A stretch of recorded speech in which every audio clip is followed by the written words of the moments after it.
अस्सलाम वालेकुम नाजरीन, आप देख रहे हैं स्फेयर न्यूज़। 12 बजे की हेडलाइंस में खुश आमदीद। हेडलाइंस का आगाज करते हैं। बहावलपुर में इजाज़त ना मिलने के बाद भी रैलियां निकाली गई। मौलाना फजलुर रहमान छोटे बच्चों को भी रैलियों में ले आए। डिप्टी कमिश्नर ने दहशतगर्दी की वजह से इन्हें कोई इजाज़त रैली की नहीं दी और दूसरी वजह कोरोना भी थी। शबली फराज कहते हैं कि पीटीएम की तहरीक से हवा निकल गई। पीटीएम, नून लीग और पीपल पार्टी ने सियासत को कारोबार समझ लिया है। वो सियासत को कारोबार की तरह चला रहे हैं। बिलावल भुट्टो कहते हैं कि लॉन्ग मार्च होगा, इस्तीफे भी लेकर रहेंगे। हम पर नालायक हुकूमत मुसल्लत कर दी गई है, जिसको हमने घर भेजना है।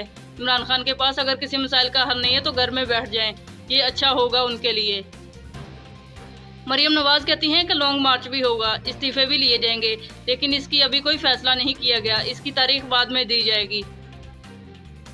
रावलपिंडी, आज़ाद कश्मीर, पेशावर और इस्लामाबाद के अंदर बूंदाबांदी शुरू हो गई। धुंध ने डेरे डाल लिए।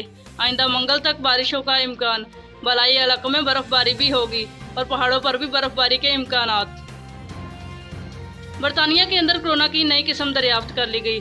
56,000 नए केसेस रिपोर्ट हो चुके हैं और 445 अफराद इंतकाल कर चुके हैं।